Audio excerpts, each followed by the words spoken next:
My name is Renz Aaron Lagmay and kabilang ako sa consumer lending business under home lending operation. This is my first ever experience na nag-volunteer specifically sa coastal cleanup drive dito po sa LPP. So for me, bago siya sa lahat and hindi may iwasan yung of course mag-sacrifice ng oras, yung nakakapagod din physically. But internally naman and emotionally, grabe yung experience and fulfilling siya.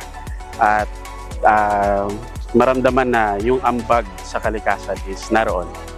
Well, obviously, number one is nakakatulong tayo sa maliit na pamamaraan sa pamamagitan ng pag-volunteer na mapanatiling malinis yung ating kalikasan sa pamamagitan po ng kolekta natin ng mga basura.